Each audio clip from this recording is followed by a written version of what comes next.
What is going on? Guess who's back? Back again. Alrighty, anime lovers, buckle up because we're diving into Sousou no Frieren, What is that? a show that's about to become your next obsession. Picture this. The epic fantasy quest is ended. The heroes that saved the day. That's where Frieren begins. Sousou no Frieren. But this isn't your typical happily ever after.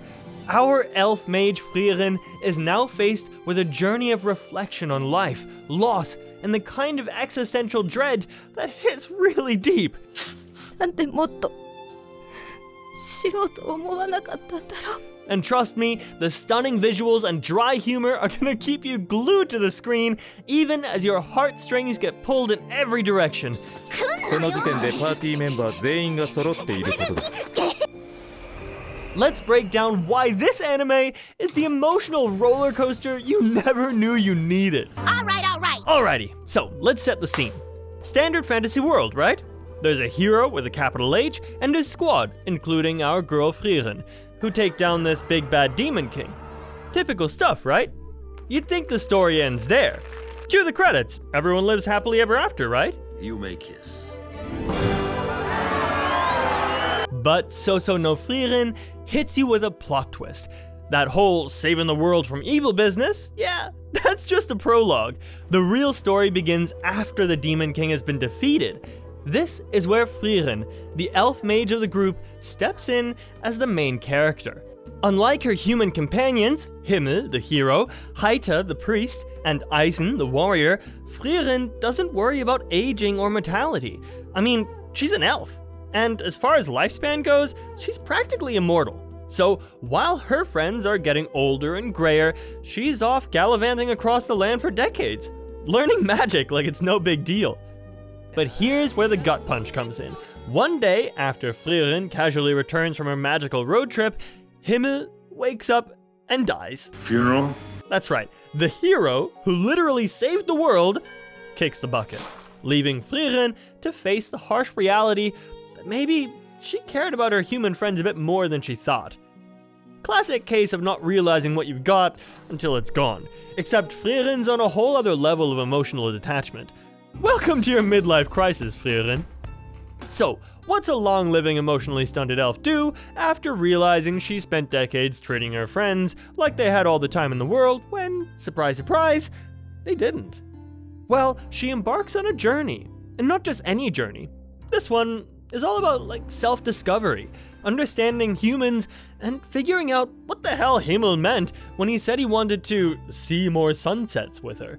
Seriously, Himmel? Could you have been a little more clear before you died? Enter Frieren's apprentice, Frieren, a stoic and practical young mage who has more emotional intelligence than Frieren, but is still a bit emotionally constipated. Together, they set off on a post-Demon King road trip. What's the destination? Who knows? It's less about where they're going and more about what Frieren's trying to figure out along the way. And honestly, it's kind of refreshing. Frieren's winging it, trying to grasp what it means to be human and to appreciate relationships. It's like watching someone realize way too late that they've been the emotionally clueless friend. Except there's magic spells and monsters along the way to keep things, interesting. Now, let's be real. Sousou no Frieren isn't your average fight the bad guys, save the world anime. This show takes the slow burn approach. そうだね。 And it's all about Frieren's personal growth. We're not talking, I need to get stronger to defeat the next big baddie growth. This is the deep, introspective kind. It's about realizing you've taken your friends for granted after they're gone and grappling with your emotions in the aftermath. Frieren starts the story emotionally numb, treating human lives like they're disposable because, well, from her perspective, they kind of are. But as the story progresses, you see her start to connect the dots. She realizes her actions, or lack of them, actually mattered. That her friends weren't just temporary blips in her eternal life. Watching her come to terms with this, it's like watching someone go through therapy, but with magic and monster slaying thrown in. Oh, and let's talk about how the show takes on mortality for a second. Frieren's got centuries ahead of her, while the people around her are living lives at like 2x speed. It's an interesting dynamic that makes you wonder, if you had all the time in the world, how would you value life? Would you be chill like Frieren, or would you start appreciating the little things, like sunsets, before it's too late? The beauty of Sousou no Frieren lies in its characters. Sure, Frieren's the star of the show, but the supporting cast is just as important. Let's break down the squad. Let's do it. Frieren is that one character you meet in fantasy stories who's practically immortal. This immediately sets her apart from the human world. She's like incredibly powerful. I mean, blow up a mountain with the flick of your wrist kind of OP. But despite that, her greatest challenge isn't a villain or a mythical creature, it's understanding human emotions and like the value of time.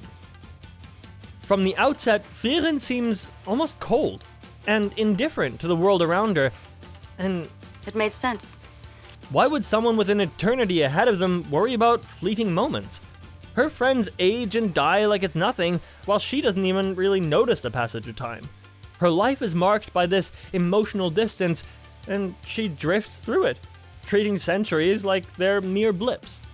Throughout the series, she's like dryly humorous in a way that's borderline oblivious. Her one-liners come off as almost accidental, as if she's not even aware she's being funny. This deadpan humor is one of her charms, and it perfectly complements her emotionally reserved nature. Watching her grow emotionally is like watching an AI slowly learn to understand love and friendship. It's slow, and it's a little awkward, but deeply satisfying. And that's what makes Frieren compelling. She's not the stoic, untouchable elf we often see in fantasy stories. She's deeply flawed, emotionally stunted, and like on a quest to understand herself as much as anyone else. Fan, on the other hand, is the yin to Frieren's yang. And in many ways, she's the glue that keeps Frieren grounded in reality. この下品な薬 Where Frieren is emotionally detached and prone to philosophical wandering, Fan is all about pragmatism. She's the no-nonsense type who gets things done. But she's not without her own emotional struggles. At first glance, Fan seems robotic. She's serious, methodical, and not exactly overflowing with warmth. She was an orphan who was taken in by Heiter, the priest. So she's seen her fair share of hardship. This has made her incredibly practical, and she doesn't waste time on things she deems unnecessary. But that doesn't mean she's heartless. And in fact, I feel Fan's stern exterior hides a deep sense of loyalty and an earnest desire to understand the people around her, especially Frieren. Fan's relationship with Frieren is one of the show's core dynamics. She starts as an apprentice, the human learning magic from the all-powerful elf, but over time, it becomes clear that Fan is the emotional anchor Frieren desperately needs. Fan's groundedness balances Frieren's aloofness, and in turn, she teaches Frieren what it means to care about people. There's a beautiful irony in the relationship. Frieren's teaching Fan about magic, while Fan is teaching Frieren about humanity. Stark is the comic relief of the group, providing a much-needed contrast to the more serious Frieren and Fan. He's got that goofy, lovable energy that makes you instantly root for him, even when he's doing something totally absurd. And while he might come across as simple-minded, his heart's in the right place.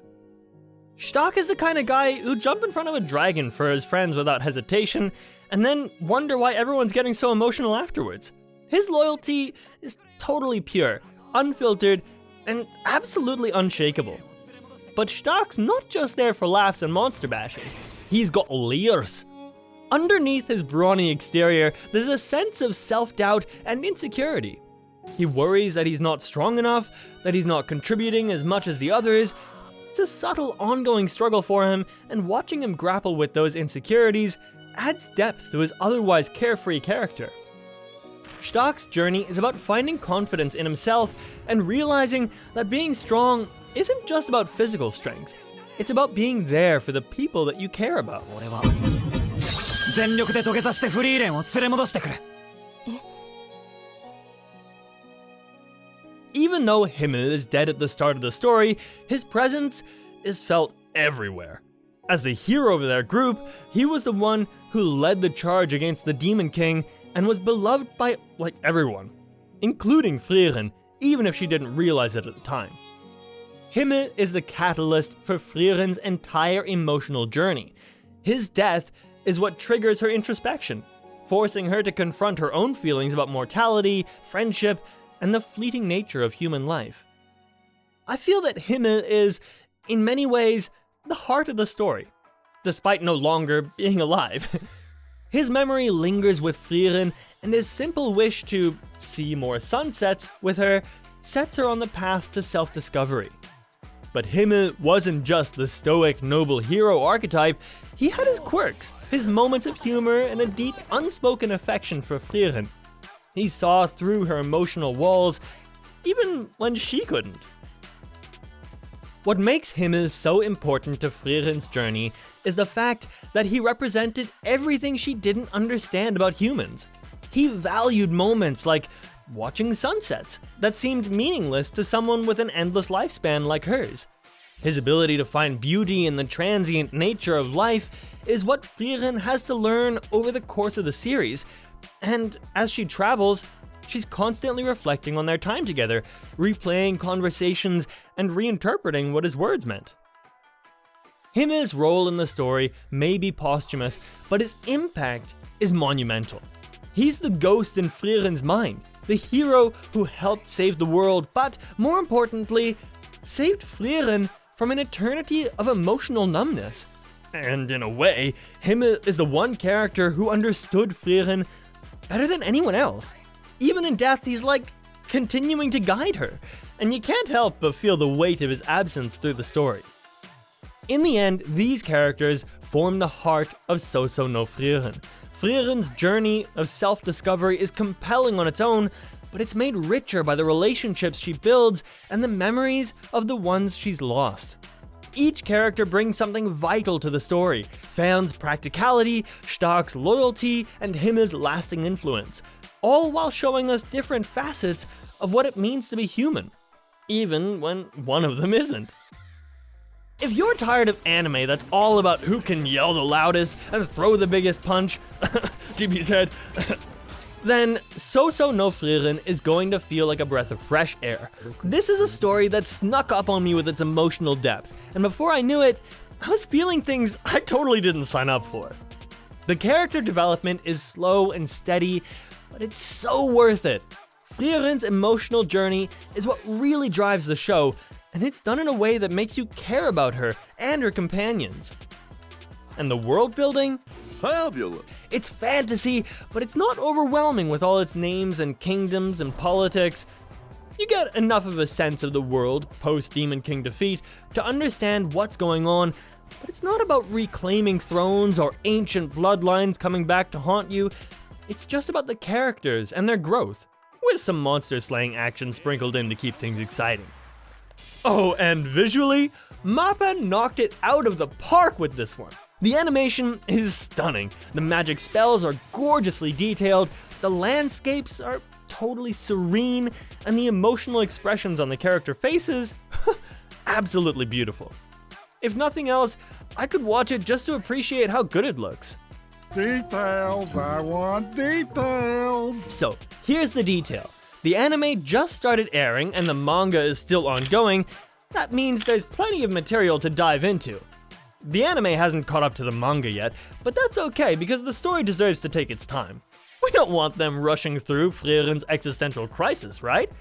Let the girl process in peace. Peace, peace, peace. The manga currently has enough content for a few solid seasons of anime, so you've got time to catch up before things get too far ahead. The pacing is slow, but that's intentional, and it works perfectly for this story. Listen, Sousou no Frieren is the anime for you if you're into character-driven stories with a sprinkle of philosophical, introspective vibes. It's got dry humor, magic, and beautiful animation, but it's the emotional beats that'll hit you where it hurts. In the best way possible, of course. This show made me question how I value time, relationships, and life itself, all while watching Frieren try to figure it out for herself. And hey, if nothing else, you'll at least get to enjoy some stunning visuals while having an existential crisis. What more could you ask for in an anime, right? So, go ahead, watch Sousou no Frieren, get emotionally wrecked, have a good cry, and then come back and thank me later. See you next time, everybody!